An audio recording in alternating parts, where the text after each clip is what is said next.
देखिए, भारतीय जनता पार्टी के प्रदेश कार्यालय के गेट के पास है और यहाँ पे तमाम जो लोग हैं प्रदर्शन कर रहे हैं। क्या मांगे के लेकर प्रदर्शन कर रहे हैं, तमाम जानकारी आप लोग को देंगे इनका। हमारा काम था जो शिक्षा व्यवस्था लचर व्यवस्था था उसका सुधार करना, जो निचले स्तर का जो वास्तविक स्थिति थी उसको बड़े पदाधिकारी तक पहुँचाना ताकि काम जल्द से जल्द हो।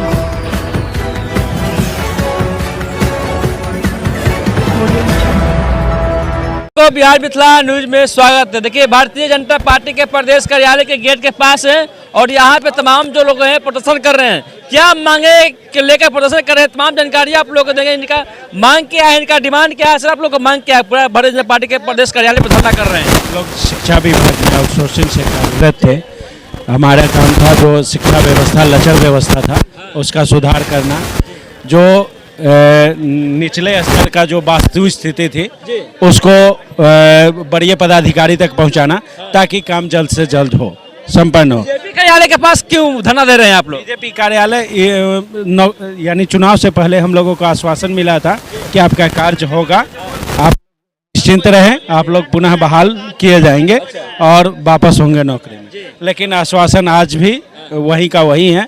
10 महीना से हम लोग दर दर की ठोकरें खा रहे हैं और आज निराकरण देंगे, नहीं तो हम लोग यहीं रहेंगे। निराकरण आप लोग को नहीं देते हैं तो क्या कब तक ये आपका आक्रोश जो धरना दे रहे हैं, प्रदर्शन कर रहे हैं, कब तक चलेगा। धीरे धीरे आक्रोश बढ़ता जाएगा सर, कमेगा नहीं। संख्या में आए हैं अभी बीजेपी कार्यालय के। अभी हम लोग लमसम 2000 के लमसम में थे, अभी धीरे धीरे इधर उधर हो रहे हैं, फिर सब एकत्रित होंगे सर। क्या कुछ कहेगा जिस तरीके से आप लोग बीजेपी कार्यालय के पास धरना दे रहे हैं, पुलिस प्रशासन से डर नहीं लग रहा है। माननीय उप मुख्यमंत्री साहब से जो है सो न्याय की आशा लेके यहाँ आए हैं और 2 बार, ये दूसरा बार हम लोग का यहाँ आगमन हुआ है और हम लोगों को अब आशा, चूँकि हम लोग की बहाली वो केंद्रीय थी, केंद्र से हम लोग का पैसा आता था जिसको बिहार में डिपार्टमेंट जो है वो घोर मट्ठा करके खा गया और हम लोग को हटा दिया बिना मतलब के।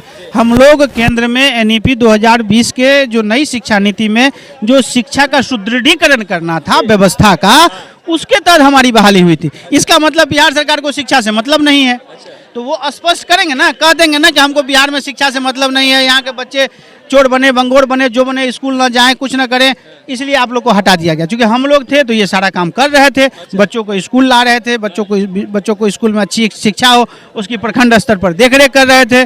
तो इन चीज़ों से इन लोगों को कोई लेना देना नहीं है। तो हम लोग आशा रख रहे हैं बीजेपी से आशा रख रहे हैं कि भाजपा इन बातों को समझे और माननीय उप मुख्यमंत्री साहब का जो संकल्प है 1 लाख लोगों को नौकरी का, तो उसमें से ये 8000 जिनको हटाया गया है इन पर एक बार वो विचार करें। तो आशा लेके हम लोग यहाँ आए हैं। तो बोल रहे हैं कि 1 करोड़ रोजगार नौकरी देंगे। कहाँ, तो वो हम लोग के तो छीने हुए हैं ना, वो वापस कर देना। उसके बाद जिनको देना है अच्छी बात है, लेकिन नौकरी अगर दें तो वो 5000 की ही नौकरी दें, लेकिन अपने विभाग की दें। ये जो आउटसोर्सिंग का खेला वेला कर रहे हैं वो न करें। मेरा रिक्वेस्ट है कि आउटसोर्सिंग को पैदा आपने किया, आउटसोर्सिंग के माध्यम से बच्चों का जो शोषण हो रहा है वो आपके बिहार का हो रहा है, वो किसी अदर स्टेट का बच्चा नहीं है। आज प्रखंड आपका चल रहा है आउटसोर्सिंग से, हर एक विभाग चल रहा है आपका आउटसोर्सिंग से, कोई ऐसा विभाग नहीं है जिसमें कि आउटसोर्सिंग से नहीं चल रहा है। तो ये आउटसोर्सिंग का खेला खत्म करे, ये माननीय उप मुख्यमंत्री साहब से मेरा निवेदन है। धरना स्थल तो गर्दनी बाग में है, तो बीजेपी के पास आप लोग धरना दे रहे, कार्यालय पे पुलिस प्रशासन आएगी तो डंडा चार्ज कर देगी। मारेगी तो भाई, मरे हुए तो है ये हैं और गरीब मर जाएंगे और का। मारे डंडा खाने के लिए पूरा शरीर तैयार लेके आए हुए हैं, मार ले जितना मारना है।